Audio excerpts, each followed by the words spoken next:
It's a great pleasure today to introduce Richard W. Stanek, who is the 27th Sheriff of Hennepin County and is serving his second term. A 30-year veteran of law enforcement, Sheriff Stanek began his career in the Minneapolis Police Department. He rose through the ranks from patrol officer, detective, commander of criminal investigations, to precinct commander. While a police officer, Sheriff Stanek was elected 5 times to the Minnesota State Legislature.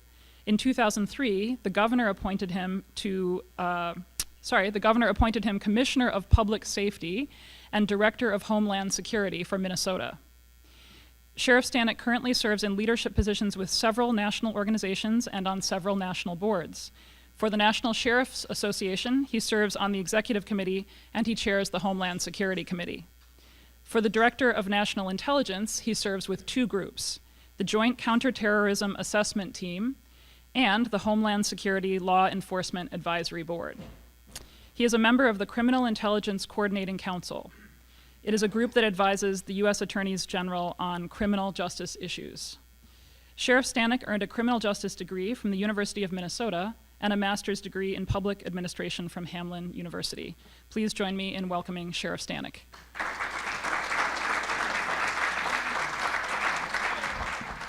I've been a Rotarian for a number of years up in Maple Grove and Plymouth and Osseo, and I used to be a member up there, but 7 o'clock champs on Tuesday mornings was too early, and so then I joined the downtown Minneapolis. That didn't work out so well. Now I just get to visit all the Rotaries across Hennepin County, and there are a lot of them. You guys have a great district with 5950, and you apparently have the district governor, yes? Congratulations, that's a big deal. I want to come out today and talk to you about a serious topic about active shooters, right? So what's the 3 things you need to know about active shooters? Oh, this is really easy.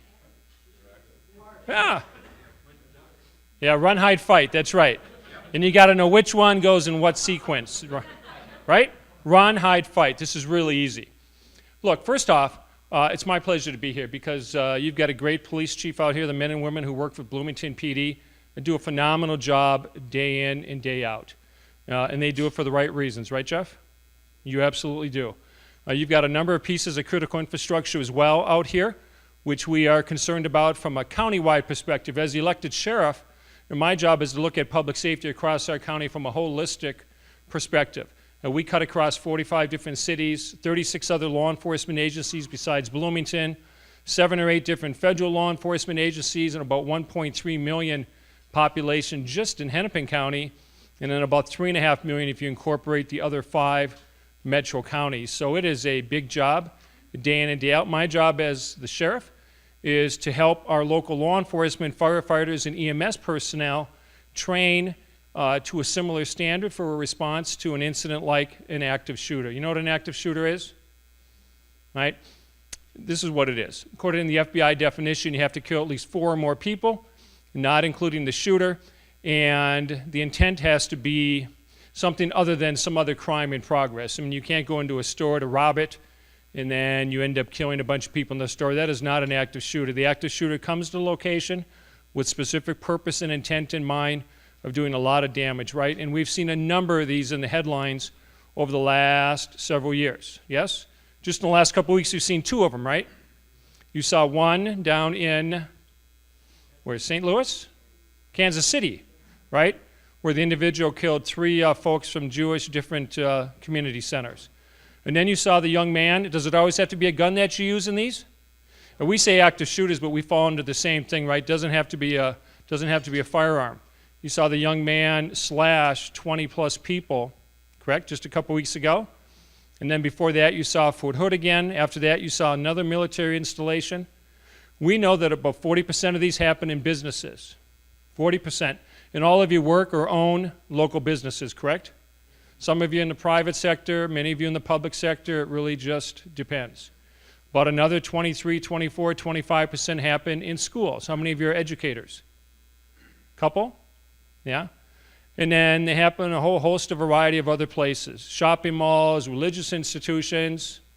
It really doesn't matter. In 2012, we had no less than 9 active shooters across this country, right? There were a lot more than that, but 9 that grabbed the headlines. Aurora, Colorado at the movie theater, right? Remember that? Remember the religious institution, what was a Sikh temple in Oak Creek, Wisconsin? Remember that one? Remember the shopping mall in Happy Valley, Oregon? You remember accent signage right in North Minneapolis? And then, of course, December 14th of 2012, you had Sandy Hook Elementary School in Newtown, Connecticut.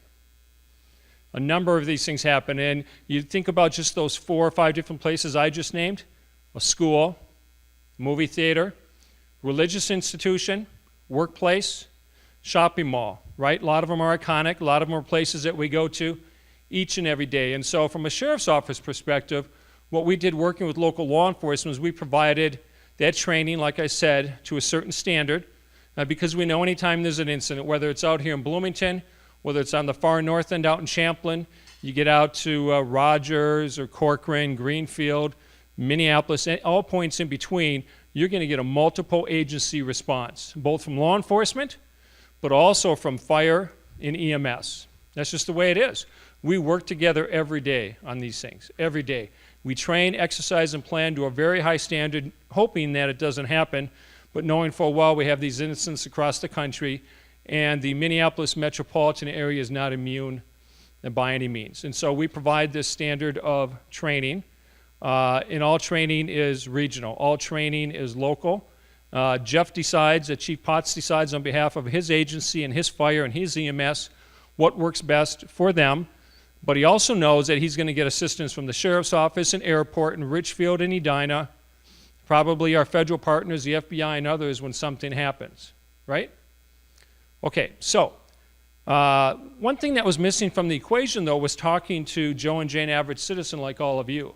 Business owners, small business owners, faith, clergy, community groups, about what you might be called to do in one of these or what you might be able to do. And just like this is Severe Weather Awareness Weekend, when I was at the health club at 5 a.m., because every day I got to go, sheriffs have to go to the health club too.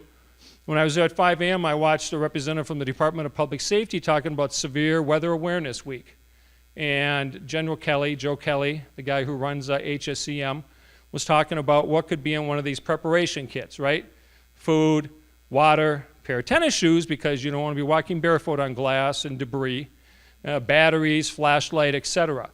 And likewise, we want the average citizen to at least understand the concept of an active shooter, understand what a local law enforcement response might look like, but also what you can do, which is why the Department of Homeland Security and local law enforcement put together a really short 6 to 7 minute video called Run, Hide, Fight. That was a good guess. Okay, so Run, Hide, Fight. I'm going to let you watch it here in just a minute, and after we're done, we're going to talk about it for a little bit. But the reason we do this is because we want to facilitate a conversation. Many times these local businesses are very well prepared when you have bad weather blow through. Remember, the first of every month at 1 o'clock in the afternoon, what do you hear? The sirens, right? And you know what you should do if you hear the siren, right? Seek shelter, get out of your car, get in a ditch, go down to the basement, go someplace where you're supposed to be. The fire alarm goes off, what do? Everybody knows, right? You vacate, yeah, get the heck out of there. That may not always be the case with an active shooter. And that's why it's run, hide, fight. And there is no one universal answer across the board. People have asked, people tried to pin me down. There isn't. Local law enforcement will tell you every situation dictates a lot of common sense. Your wisdom collectively, both individually and collectively as a group, because you might be with someone else or maybe in an office environment with other coworkers. And that's what's going to save the day, okay? All right, so we're going to watch this video. Hello, I'm Rich Stanek, Sheriff of Hennepin County, and I'm here with an important safety message. Acts of mass violence have become an all too common occurrence in our society. I want to assure you that the Hennepin County Sheriff's Office is well prepared to respond to an active shooter event. On a daily basis, we work in partnership with local, state, federal, and tribal law enforcement agencies on prevention, training, and response efforts. The Sheriff's Office has acquired and maintains specialized vehicles and equipment to respond to critical incidents. Among our tools is a vehicle known as the Bear. The Bear is a regional resource that the Sheriff's Office has made available to local law enforcement agencies for protecting officers responding to incidents involving dangerous suspects. We work extremely hard to maintain readiness for a multi-agency response to a wide range of emergencies. The Sheriff's Office is a countywide leader in training and emergency preparedness, in partnership with all local, state, and federal agencies. Watching this video is a valuable step for planning for your own safety and knowing how to react during an active shooter incident.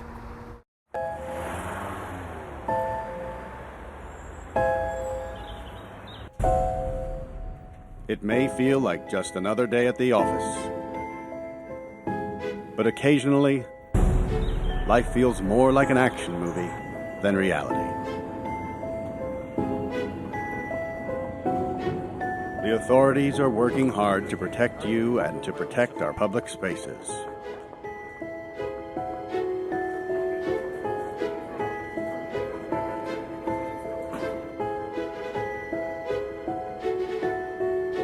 But sometimes bad people do bad things.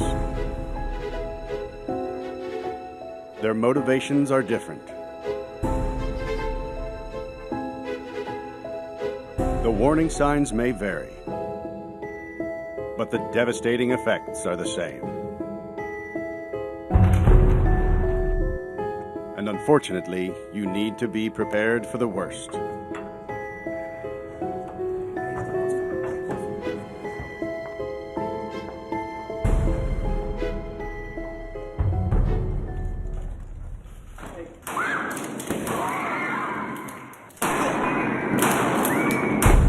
If you were ever to find yourself in the middle of an active shooter event, your survival may depend on whether or not you have a plan. The plan doesn't have to be complicated. There are 3 things you could do that make a difference: run, hide, fight.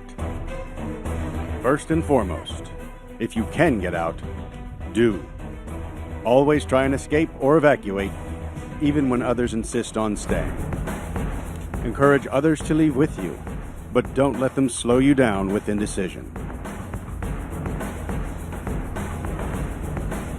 Remember what's important, you, not your stuff. Leave your belongings behind and try to find a way to get out safely. Trying to get yourself out of harm's way needs to be your #1 priority. Once you are out of the line of fire, try to prevent others from walking into the danger zone and call 911.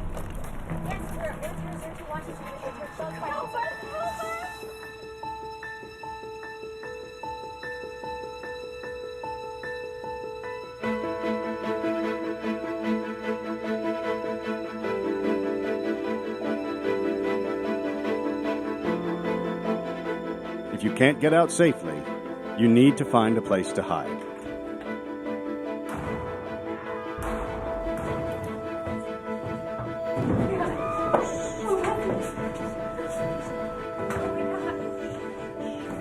Act quickly and quietly.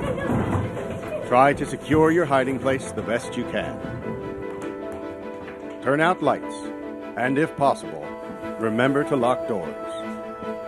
Silence your ringer and vibration mode on your cell phone. And if you can't find a safe room or closet, try to conceal yourself behind large objects that may protect you. Do your best to remain quiet and calm.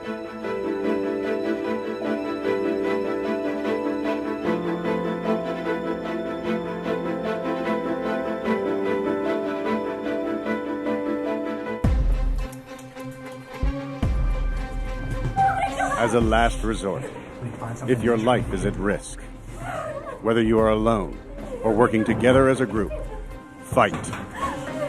Act with aggression. Improvise weapons.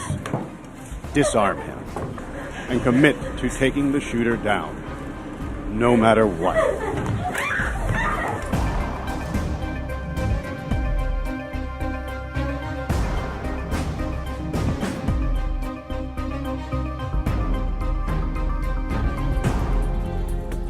Try to be aware of your environment. Always have an exit plan. Know that in an incident like this, victims are generally chosen randomly. The event is unpredictable and may evolve quickly. The first responders on the scene are not there to evacuate or tend to the injured. They are well trained and are there to stop the shooter.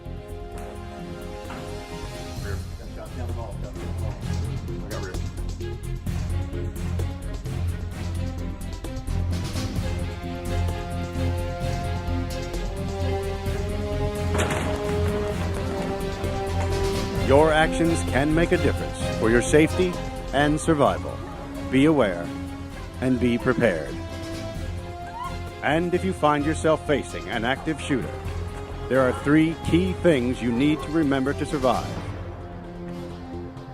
Run, hide, fight.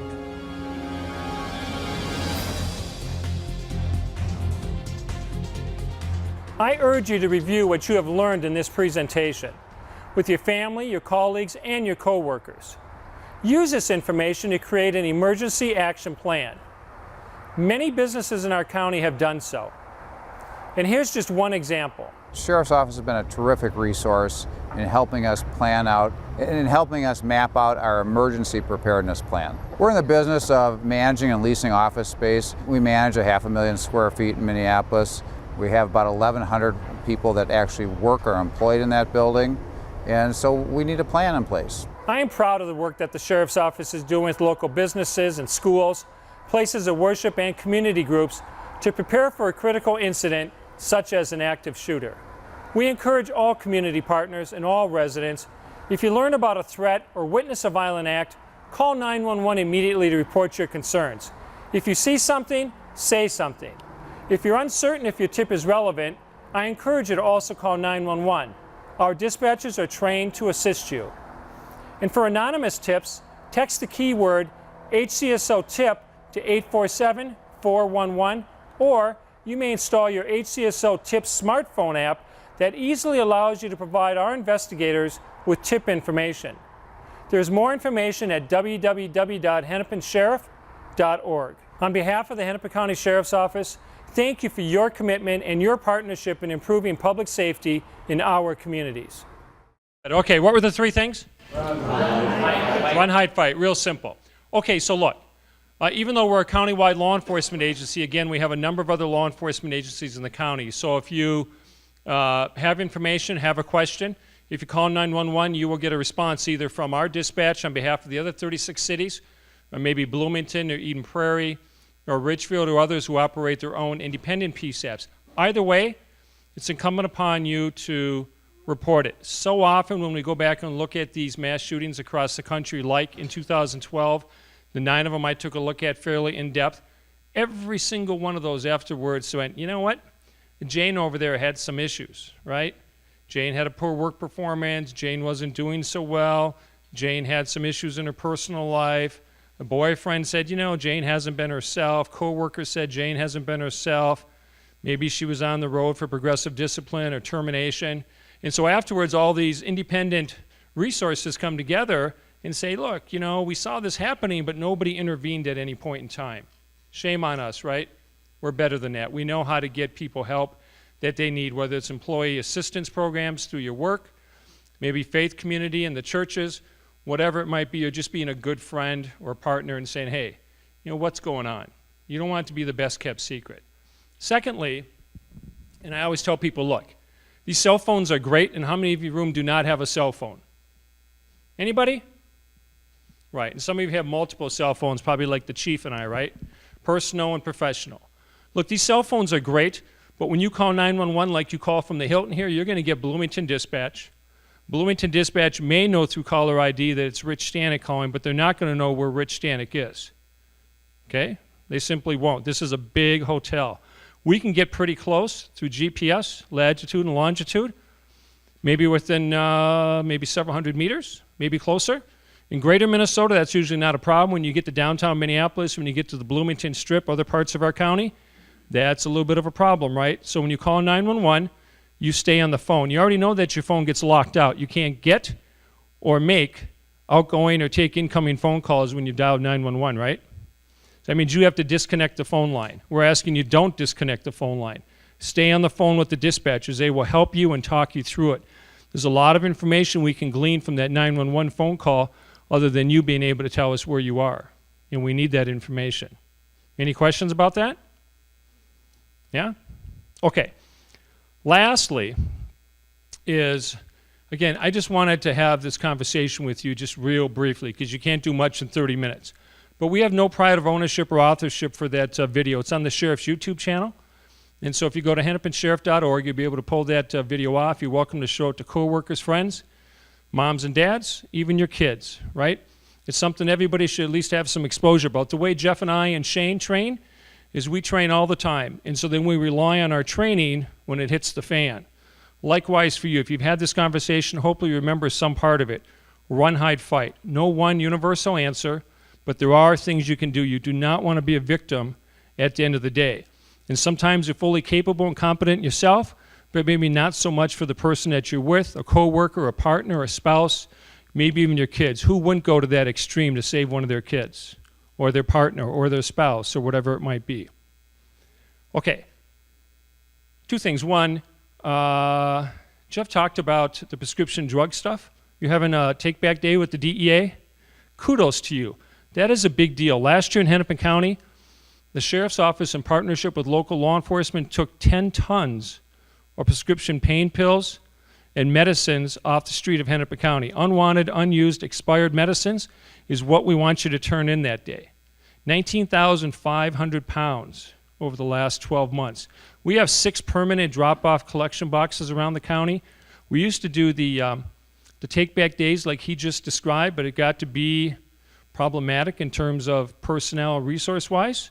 But now people come right to them, or we go out to senior assisted living facilities and others and take them from individuals. They turn them in and we destroy them. It's a good thing. Keep in mind we've got a heroin epidemic in this county as well. We just had a heroin town hall forum last week up in Brooklyn Park. You saw we had the major arrests across Minnesota.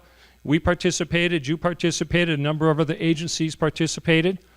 Heroin is a problem for us. Last year in this county we had 56 heroin overdose deaths. 3 years ago, when we saw 8 deaths in Hennepin County, we thought that was a big deal. And in 3 years, it went from 8 to 56. And already this year in 2014, we've had 17 heroin overdose deaths. 2 things. Every single one of them is tragic, but every single one of them is preventable. And 4 out of 5 start out because they abuse prescription pain pills, that opiate addiction. And once they get addicted and they can't get prescription pain pills anymore, 4 out of the 5 turn to heroin. And when you take heroin, not only do you get that stigma associated with it, but you have no idea the quantity. We have some of the highest purity levels of heroin anywhere in the country. It is readily available. It is a problem for us, which is why we continue to educate as well as enforce and prevent, right? You can't have enforcement without prevention and education, so thank you for doing that. With that, I probably got like 1 minute left, but I'm happy to take any questions if you have them. It's up to you. Go ahead, sir. One of the things that we saw on 9/11 and came back to haunt us with the Korean ferry is that people, administrative people in charge of facilities, don't understand that emergencies require over-response, not under-response. Are you taking measures to solve that problem, to get to those people who are in charge of large facilities to make sure that they don't underestimate?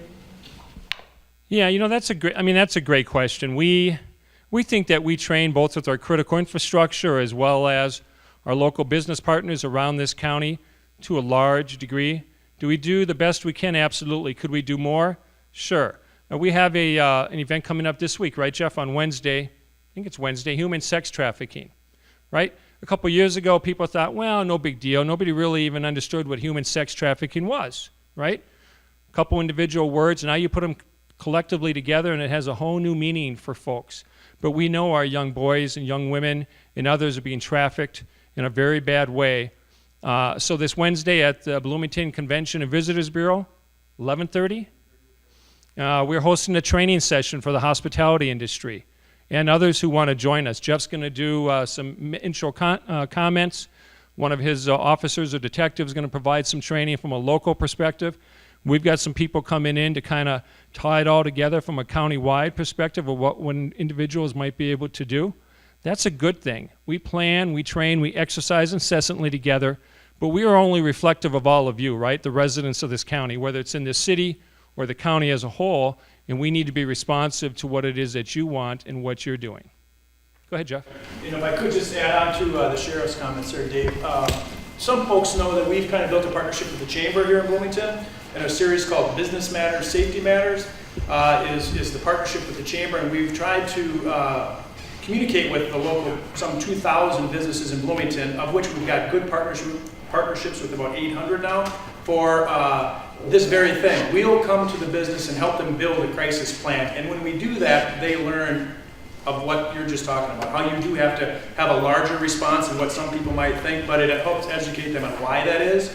And I throw that out to the group that we've continued that. There's another Business Matters, Safety Matters presentation this Thursday on, I think it's crime scene processing and crime scene tips, but we offer to any business in Bloomington, as does the sheriff, I'm sure, the opportunity to build a crisis plan that's tailor-made to that business, that covers things like active shooters as well as any hazard that's out there. So. Great, thank you. Yeah, he's absolutely. In fact, we've been out to Bloomington probably half a dozen times just in the last month, talking with some of your local businesses, chambers, what do you call those groups that, property management groups? Because those are the folks that have a lot of employees and are usually responsible at the end of the day for the emergency action plans. You keep in mind, I left this on your tables. This is nothing more than a quick overview of the sheriff's office, pretty descriptive, but most importantly, it has our website on the back. So you can go to the website, pull off this video, as well as any other information you might need. It talks about human sex trafficking, talks about prescription pain pills, heroin, etc., etc. You had a question, sir? Yeah, not looking for any kind of political statement, but the public discourse around this sometimes revolves around that. The only thing that stops bad guys with guns and good guys with guns. And what is somebody who studies these occurrences and all that? What are you statistically seeing around that kind of discussion? You know, I don't know. He asked something about the only thing that stops a bad guy with a gun is a good guy with a gun.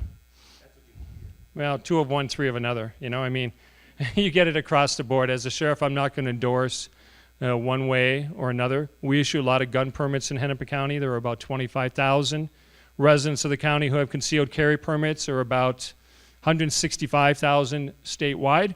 The numbers are higher than they were a number of years ago, but then again, the law changed rather dramatically and made it a shall issue rather than a may issue.